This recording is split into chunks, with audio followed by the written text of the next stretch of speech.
Welcome to the Vergecast, the flagship podcast of the international chip shortage. I'm Mia Sato, and today I'm talking to comedian and writer Tim Heidecker about The Onion's takeover of InfoWars. A year and a half ago, the satirical news site The Onion announced it was trying to acquire InfoWars, the conspiracy news website hosted by Alex Jones. Among the many lies peddled by Jones was that the 2012 Sandy Hook Elementary School shooting was a hoax. The victims' families sued Jones and won $1.2 billion in defamation lawsuits. InfoWars came up in bankruptcy auction, and The Onion emerged as a potential new owner. The legal process to acquire InfoWars has been through a lot of ups and downs, but The Onion is relaunching it anyway on July 2nd. Tim Heidecker, the influential comedian and writer, has been named creative director of the revamped InfoWars. I'll talk to Tim about his vision for InfoWars in an era when reality is stranger than fiction. But first, here's what's happening on The Verge today. Hey, it's your friend David Pierce, and this is 90 Seconds on The Verge for Tuesday, June 30th, 2026. We're starting to get looks at the next generation of iPhone, and they're coming in the strangest ways. First, there were reports that photos of the iPhone 18 Pro were starting to appear on the dark web, along with a list of the device's parts. Then, videos that supposedly showed the 18 Pro undergoing a drop test showed up on X. If this really is the 18 Pro, boy, does it look a lot like the 17 Pro. Call me when the iPhone Fold starts showing up on the dark web. You know what I mean? Meanwhile, a couple of important political things today. First, the Supreme Court stopped President Trump's attempt to end birthright citizenship, which means that still nearly everyone born in the U.S. is a U.S. citizen. And the KIDS Act passed the House by a pretty wide margin, actually. This is a package of bills that, among other things, implements safeguards for minors on social platforms and would require AI chatbots to tell you that they are, in fact, not human. Versions of this legislation have been around forever, and there are still a bunch of hurdles to clear, but this idea is starting to move. And finally, Verge contributor Sophia Chen just published an excellent piece on the state of quantum computing, which has supposedly been the next big thing for, forever at this point. In reality, there's a lot of progress being made, but you don't have to learn what a qubit is just yet. You can read more about all of this at theverge.com. That's 90 Seconds on The Verge for Tuesday, June 30th. Back to Mia. Tim Heidecker, welcome to the Vergecast. Hi, thank you. How's it going? It's good. In 2024, Yeah. Ben Collins says he's going for InfoWars. Mm-hmm. What is your thought? Immediately, are you like, I want it? I want it. Yes. I think my thought was that would be fun to have, to play with. What is he? I don't really know what he means. So my first thought was, who do I know over there? And couldn't I'm such a fan of The Onion that how can I insert myself somehow into his plan? Yeah. And are you thinking, when you see this news kind of developing, do you have an idea in your head about what you would do if you had the keys? Or is that something that kind of developed over time?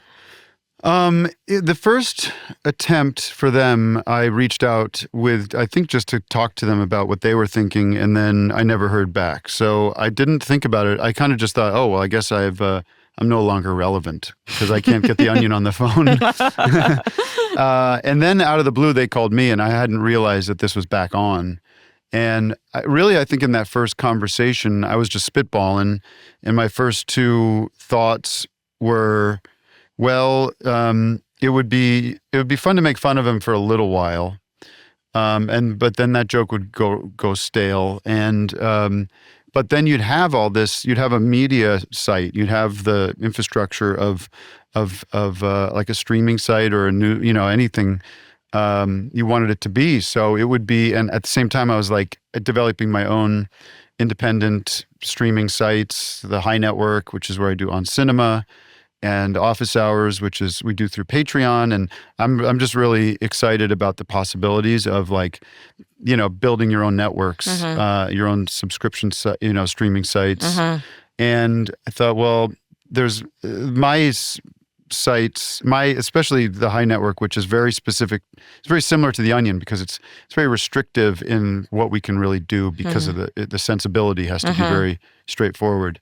Or it has to be united, and you can't just. I have so many funny friends and ideas that don't fit into that box.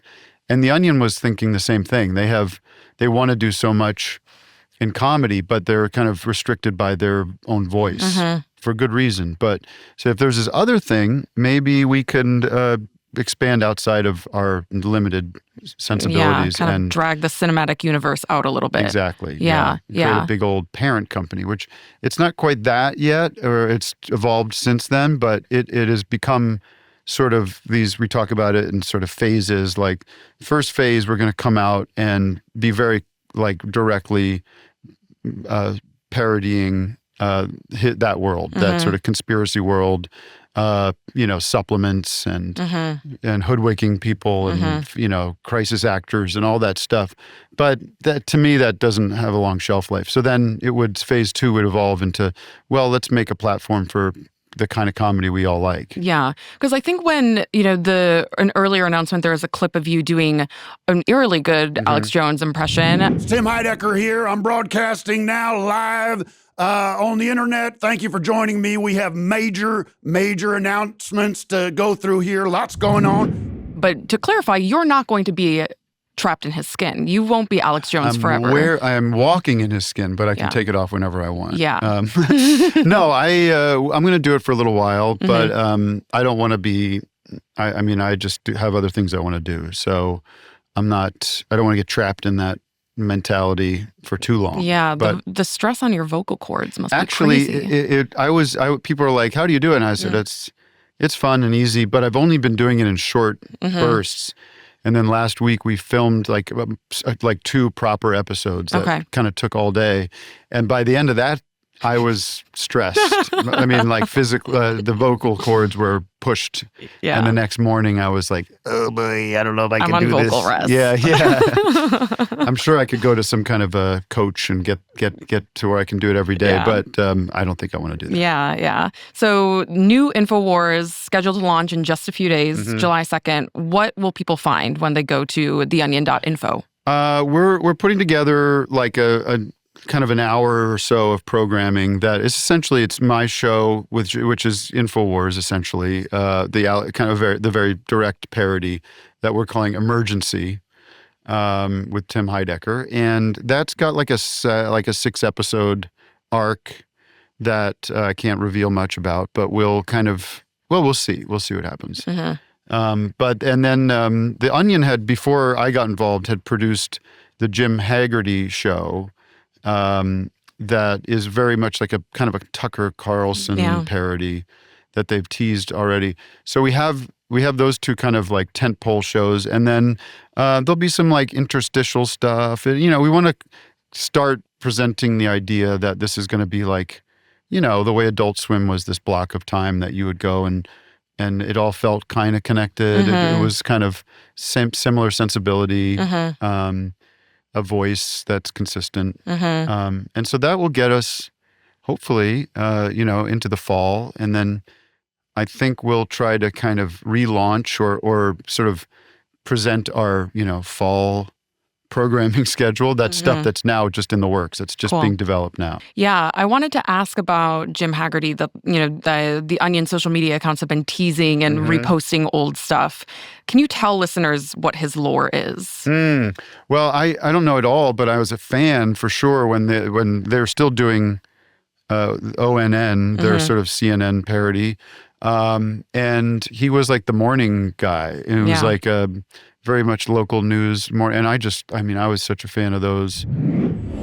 Fewer Americans than ever are planning to travel this summer. But what if taking that vacation doesn't turn out to be as expensive as you think? Travel expert Kathy Barnett joins us now with an affordable summer getaway solution, taking a vacation in your mind. Hi, Kathy. Good morning, Kathy. And then I guess his trajectory was he got, red pilled, I guess, or something, and got kicked off. I'm not sure. I don't have all the details, but now he's sort of this anti-news or anti-establishment parody of, exactly what happened with Tucker Carlson. Sure. I guess. Yeah. I was looking up the actor who plays Jim Haggerty, Brad Hallbrook, and apparently he used to be a reporter in a previous life. Okay. It kind of adds like a really funny dimension to it. That's like a great trick of in my world of casting is try to find as close to the real deal as you can, and work with them. Like I'd much rather see a real guy like that than a comedy actor, some kind of improv person pretending to be that. Like just go for the real deal. For 35 years, I was part of the problem. A mouthpiece for the mainstream media, spewing their lies and kissing their feet, all while they turn me into something I'm not.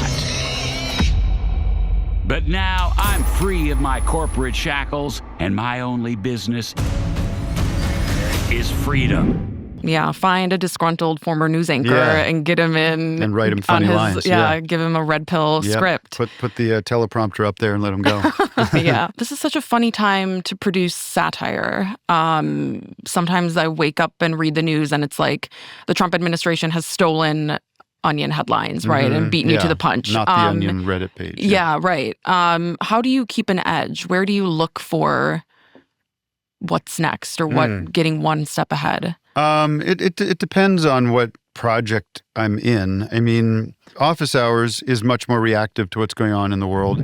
You ever use Snapchat? They've announced these new, everyone's got the wearables, the glasses, the technological glasses, right? This bombed, apparently. What do they do when you look through them? You see people's faces in a baby filter?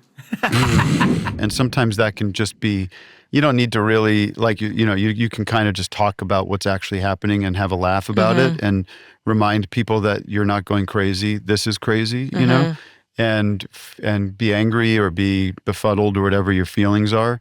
And that's more like immediate reactiveness.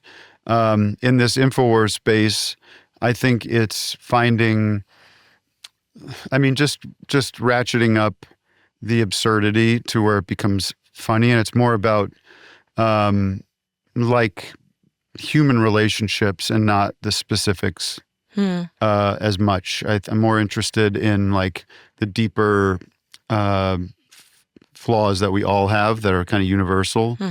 And so like with Alex Jones, I think there's like the idea of paranoia and everyone's out to get you. And you can do that in a funny way by, sometimes it is hard to find something crazier than what he's doing, but you can usually find something funnier, I think, or something that makes me laugh, you know? I like playing in this world. I also like playing with religion and like the idea of the sort of the schoolyard or like the elementary school level ideas of hell and heaven and demons, because he talks about demons a lot. And I just think that's very silly, you know? I think demons are silly. It's like thinking about witches and stuff and goblins, you know? And he treats them so seriously that that's like a fun area for me to play in. But I hope with all of that, you are getting to like a deeper universal connection to like what we're all feeling and like finding those flaws in us and seeing and just getting them out in the open and laughing at them. Yeah. I imagine these clips will be everywhere from the various programs that you're producing. Yeah. Are you worried about people not realizing that it's new InfoWars? I'm worried about people realizing that not realizing that this is parodying something. I mean, I guess they would see you and be like, Alex Jones looks a little different. Yeah, but, I mean, we're not never really trying to fool anybody. Yeah. You know, I think we're playing to our audience, playing to our fans and people that are into different kinds of comedy or think that guy's a scumbag and want to goof on him with me. And but I've always been presenting stuff in a way that might be confusing for people. And we confused the hell out of Alex when we exposed ourselves, and he started finding all my old Tim and Eric stuff, you know, and you can't predict that, you can't control it. But sometimes it hits in a beautiful way where it's just like, oh, he took the bait. The story writes itself. Yeah. I'm curious what corners of the internet you find yourself fascinated with. Where do you go to find weird things, or where do you go to find material or things to play off of, or things to sort of shape your work on? Well, I love a few Reddit accounts that I look at a lot. I think that I'm the main character one. That always is like that. That's a character I want to do. Like, who is that person? What's their deal? I think our guy I do office hours with, Vic Berger, is an absolute Instagram addict, where he finds like the people with 200 views that are, absolutely from Mars and sends them to me. And sometimes I watch them, but, sometimes it'll be like, it'll come back in a way where you're like, I forgot about that. But then now I'm writing a character who's, is a guy who is always like showing off his wife, and he's taking his wife to the mall. Like showing how much he loves his wife and how good he treats his wife. Yeah. And that's like funny on the surface, but then maybe a month or two later, there'll be like something unrelated that's like, oh, that would be a fun note to play, that similar thing. I mean, I love also like, I'll definitely dip into like the Rogan verse, or like the like guy Patrick Bet David. I don't think so. People don't know these people. Yeah. Like there's a small group of people I know that we treat these like, that's like our reality show. Okay. And they're these right-wing guys who do broadcast every morning, and they just talk about the news and everything. But they are hilarious. I mean, unintentionally. Yeah, sure. The way they interact. And so that will inspire something. Yeah, I mean, unfortunately, like everybody else, I'm on my phone a lot. You're watching reels, looking at crap. Yeah. Okay, so if we send you a reel, there's like some small chance you might see it. You might watch it if it has like 2 views. Yeah. Okay. Yeah. I'm curious if you and folks working on InfoWars, whether that's Ben Collins or someone else, have talked about like the contemporary space of conspiracy theorists and what it looks like. Because I was thinking about it, and Alex Jones almost feels like, not quaint because it's like monstrous, but almost like old school in some ways, compared to some of the sort of new gen, like Nick Fuentes types, or right? Like they're very tapped into how platforms work and how algorithms work and what young people want. Yeah. So I'm curious, like, if you guys talk about sort of the real ecosystem and what it looks like. Well, we haven't talked too much about it. I could tell you what I think, I guess. Yeah. Alex, that brand of conspiracy theory does feel a little. He is an older. He's been doing it for a long time, and his media generally does feel a little dated. I think if you look at other stuff. I'm fascinated by these like millennial, maybe even what's below millennial, Gen Z. Alpha. Oh yeah, Gen Z and then Alpha. Yeah. Like those young guys. Mostly guys, even, and a lot of them are on the left, were like really fast talking. Sure. And know everything. Sure. They know everything. They sit in that Jubilee thing. Oh my God. Well, actually, if you look at the GDP from 2026 to 2020, you can like find debate, that. High school debate style. Debate talk where I just like, you just talk, they run circles around you. And that's like a whole new breed, I think, of internet personality that kind of came recently. And I mean, I don't look at Nick Fuentes. That guy creeps me out, I think, too much to actually listen to him. But I mean, it's also just so spread out and has just kind of dissolved into the general culture. And some of it, like the weird thing about this when we started really ramping this up was it was at this period where suddenly there's all the Epstein stuff and Alex was breaking off from Trump, and you started feeling like, well, some of the stuff he has been talking about is actually real. There is a secret society of sickos out there, but then it gets it just gets so messed up with, it gets into this anti-Semitic stuff. It gets into Tom Hanks isn't the problem. Right. I don't think, TBD. But like, people that Alex is very close with are. Sure. So, and then there's, the break in foreign policy. So it's like, it's a weird time, sort of a weird time to go hard on him because some of the stuff he's like saying is actually quite anti-Trump and anti-establishment. But it still goes back to, I mean, I tuned in the other day just to get some inspiration for The Voice. And I literally hit on him talking about somebody who had faked his own death. And they were talking about Charlie Kirk faking his own death. And like, what? Like, that doesn't, I don't know. They just love that magical thinking, I guess. Yeah. And I think for their audience, it's a way to make the world make sense and to like, feel like there's order, even if it's an order that is against you. At least it's not just I could get struck by a bolt of lightning. Sure. So, but his main function is to sell pills. Right. Pills that probably don't work. Gummies, pills. Yeah, and that's at the core of his. And, that's true for Cheers, the sitcom, too. It was just to sell, Chevrolets. So it's very similar. Yeah. I wonder what we sell. I don't know. Oh, I'm sure you sell lots of phones, crap. Yeah. chips. Yeah.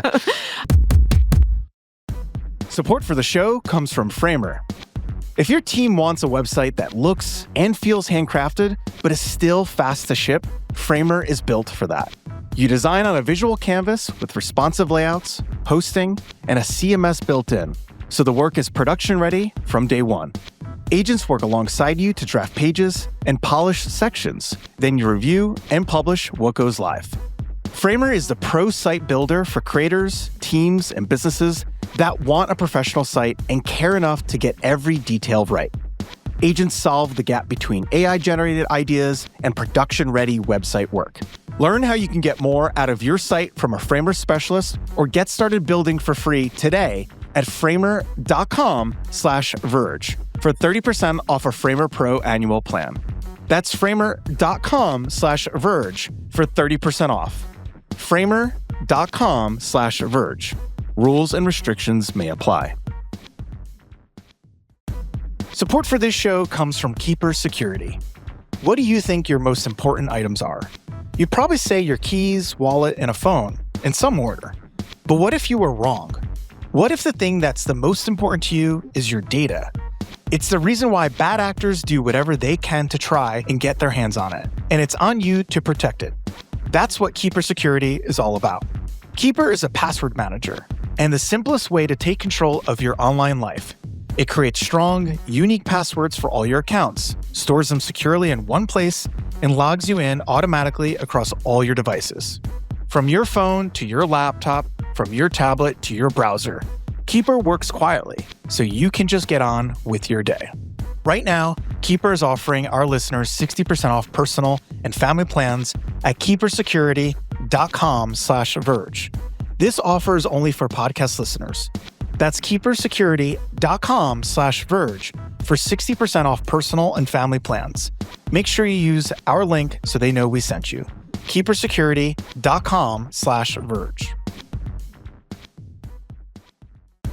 Support for the show comes from Upwork.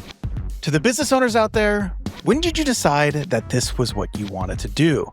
Was it that late night work ping that made you want to set out on your own? Or have you always had this drive since grade school? No matter when you were inspired, you need people to make it happen. That's where Upwork comes in. Upwork is a one-stop platform to find, hire, and pay expert freelancers who can help you with web and software development, data and analytics, marketing, business operations, and more. Upwork can help grow your team and your business by connecting you with specialized talent across more than 125 categories, so you can fill skill gaps, launch projects faster, and scale support up or down without committing to full-time headcount. It's free to sign up, and posting a job is easy. Visit Upwork.com right now and post your job for free. That is Upwork.com to connect with top talent ready to help your business grow. That's UPWORK.com. Upwork.com.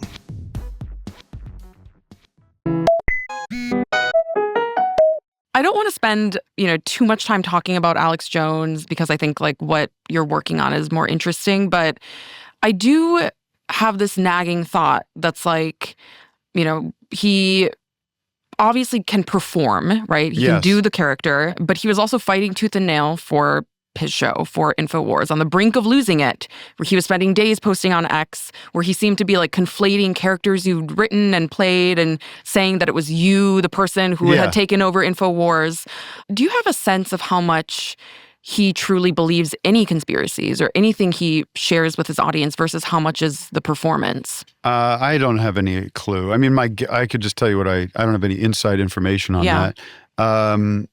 I think it's 60% of an act, and then he's been doing it since the 90s, so somewhere in him is a worldview that is, conspiracy driven. Yeah. back from 9/11 to, you name it. Kennedy assassination, Bigfoot, UFOs, all of it. Mm-hmm. All of it's fun in a way. There's a recreational quality to this stuff that, I think Joe Rogan used to center his show around, like, hey, let's talk about ghosts. Yeah. Or there was, there was a show I listened to a lot. It was Coast to Coast. It was George Art Bell and then George Norrie, and it was a late night radio show where people would call in and say, hey, George, I saw, Loch Ness Monster about 3 years ago. And he's like, go ahead. Keep, and it's just good radio, you know? So I think that's what a lot of this started as. Yeah.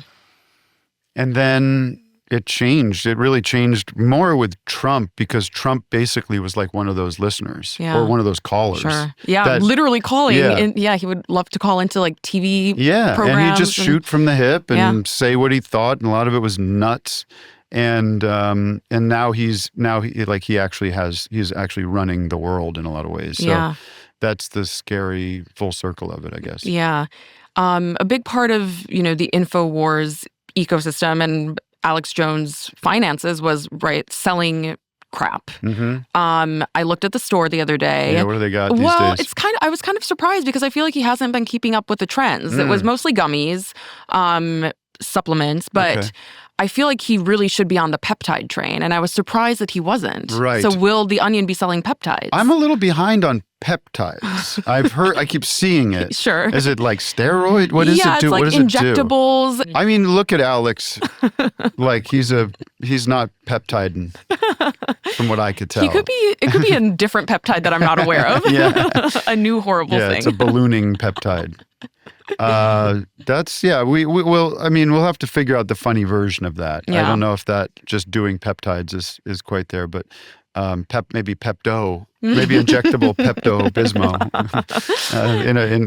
in a syringe form. Yeah, right. The pink stuff. The pink stuff. Have you heard from any of the sponsors of the show or any of I don't know if there are any. I mean, I think it's their stuff. Yeah. I don't know if these they're manufacturing it somewhere in Austin. I think so. Yeah. No, I haven't heard from anyone. We did hear from somebody that I don't know how much I could say about this, but who actually makes gold and he sells gold.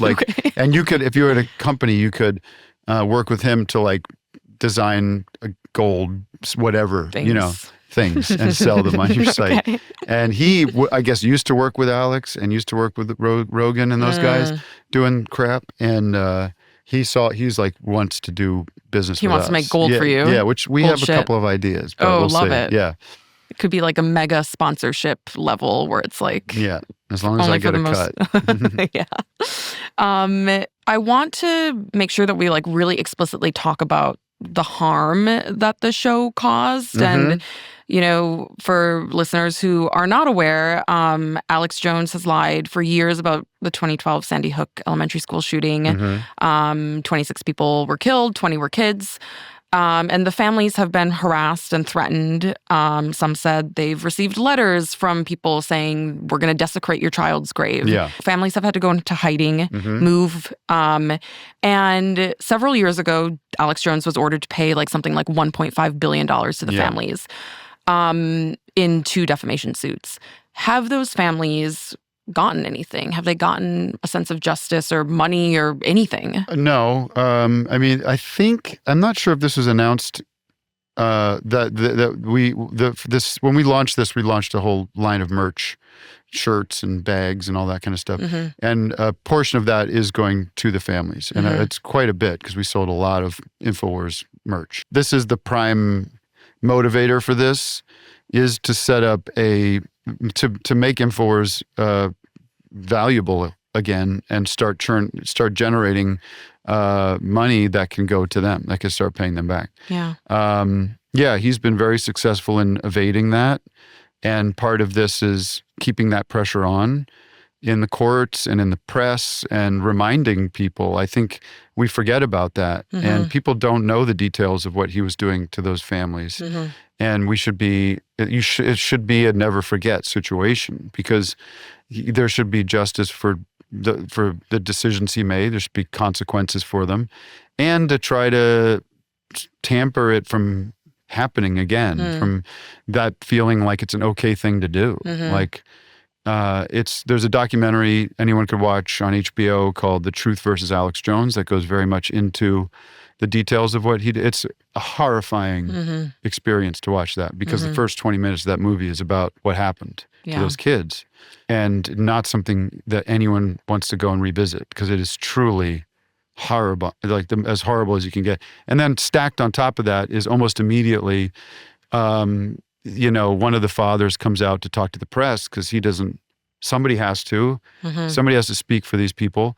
And the cameras are rolling, and he's never done this before. The guy's a NCIU nurse, it's just like a normal guy. And he's uncomfortable. And what do we do often when we're uncomfortable?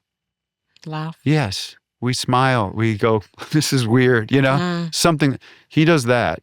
And that is the ground zero point of those ghouls saying, look at that. He's an actor. Nobody would smile like that. And that's the big bang of the insane conspiracy theory that ruined that person's life for many years. And then, so that was, you could watch the clips of him, Alex Jones, being glib and just purely disgusting in the way he talked about these freshly wounded families, in a way that just makes you want to put your hands through the TV screen and wring his neck. And so we're kind of doing that in a more artistic way, I suppose. I love the idea that it's like, oh, that was 2012. It's like, dude, that was fucking yesterday. Yeah. In my mind, in a way.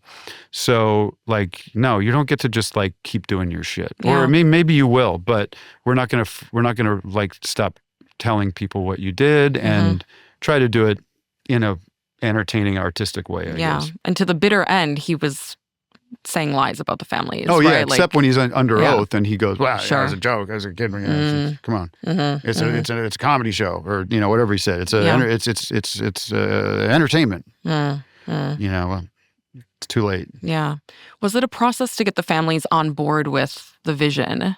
I talked to Ben about that, because that happened a little before I came on board, but they were, they had to take a minute to think about what you're talking about. Like, what?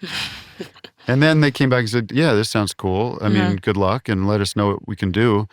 And then after we had been doing it for a while, after I'd put out a couple things, we did a big Zoom with everybody, and they were like, go for it, go harder, like do, really, don't worry about us. Like, we think this is hilarious, and are happy to see him getting dragged through the mud like he is right now, and like people are not forgetting about this, and just more like, thank you, basically, was what their message was, which was pretty intense. Yeah, for sure. I was curious if they had any like creative input. Did they have ideas for what to do? The only thing one of them said was like, I can't, he was watching one of my clips of me doing the impression, and he's like, my wife gets really mad because she thinks I'm listening to Alex Jones in the room, and she said, turn that guy off. But it was just me, which was a nice, that's his way of being. Curse. Yeah. The legal process has obviously been through some ups and downs and speed bumps, and it's been a whole thing. The last I heard was that The Onion had put forth a plan in which you'd basically license the InfoWars IP on like a monthly basis. And that also a judge was trying to stop. So is it still kind of in limbo, InfoWars? I think it is there's the Texas State Court of Appeals has said, put a stay on that at the last minute, literally like the day before we were about to get the keys, which was very upsetting for everybody. Yeah. I got a call from Ben. He's like, remember I told you there are like 3 things that could happen? This is the 4th thing that we didn't think was going to happen. But every other court in Texas, and I think a federal court, has said, like, stop it. Stop holding this up. This is bananas. So limbo is the right word for it, because he certainly doesn't have any ownership over that anymore. The receiver does, but they're apparently too scared to do anything about it. What are they scared of? I mean, there's some wackos out there. Sure. Oh, okay. That could be it. I don't know. I think some people are just a little more tender about this stuff, nervous. I haven't spoken to the person, but I wish I could, because I would say, give it to me now. Give me the keys Give me the right now. fucking password. Like, what is can I guess it? Yeah, right. That's all we're talking about here at the root of getting the site itself. So the message that we all gathered and said that this is going to eventually happen. Like, it will eventually come to he will have to do it eventually. The pressure, we will keep the pressure on. But in the meantime, we're just going to go and do it anyway. Mm-hmm. And no one's going to have anything to say to stop us. Our legal side is very confident that like we can proceed. The only thing we just don't have is the website itself. But we're going to have real InfoWars Instagram, real InfoWars Facebook, all that stuff. theonion.info is where the site will be. And then, hopefully by the end of the year or something. But who goes to websites anymore anyways, right? Actually, a lot of Verge readers love going to theverge.com. I have a funny thing to say. My tech guy. What's the tech guy? We've got Wes, who does who's like technically, he's like the technical director on Office Hours. Okay, got it. And he knows everything about computers and the internet and everything. He's always on talking about microchips and stuff. And I was like, I got to go to New York. I got to do this press. I got to do what the hell is the Verge? I don't want to go down and do the Verge. And I already did Wired, I said. How can there be two? And I said, and he goes, oh, no. The Verge is the one to do. Really? The Verge is the hot spot right now. Oh my God. Well, now you know what the Verge is. And you can report I'm on the back verge to of knowing. There was another interview that you did where you kind of described your early work, turning a mirror to like American culture and consumerism from sort of like in a cynical way. But the InfoWars venture feels incredibly hopeful to me. And it feels like a refusal to let Alex Jones have the final say and have the last word. So what keeps you hopeful? My children, I suppose, would be two people that keep me hopeful. Just knowing that there's a ton of funny, creative, young, diverse people out there that I think are pushing the boundaries of what you can do in comedy and what's funny and how do you use the tools of, technology to make interesting things. Just the amount of creativity out there, the amount of ingenuity, and it's endless. And we're all freaked out about AI, and one of the people we are talking to is this guy Husk, who a lot of people, he's blown up on Instagram, but he just has a series of him talking to his AI and makes fun of and shows you how stupid it is.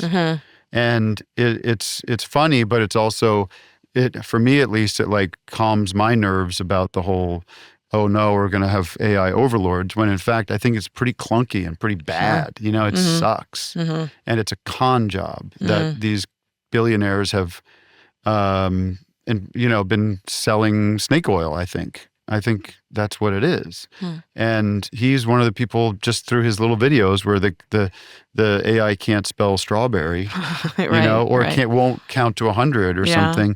That's like he's making fun of the way I would make fun of maybe Trump 4 years ago or something. There's people that I'm hopeful will, add. By adding their point of view to the world will, entertain us and make us think about things differently. And it sounds like maybe new InfoWars could be a calming presence if you're afraid of AI making you the part of the permanent underclass or whatever. I think so. Yeah. Goodbye, Tim Heidecker. Now you know what the Verge is. Thank you, Mia. Thanks to Tim Heidecker, and thanks to you for listening. Send your questions and comments to vergecast@theverge.com or call 866-VERGE-11. The Vergecast is produced by Josh Kahas, Eric Gomez, Brandon Kiefer, Travis Larchuk, Aaron Lacasio, and Andrew Marino. If you want to support what we do here at The Verge and get ad-free podcasts, go to theverge.com/subscribe. David will be back tomorrow, if I let him. Bye!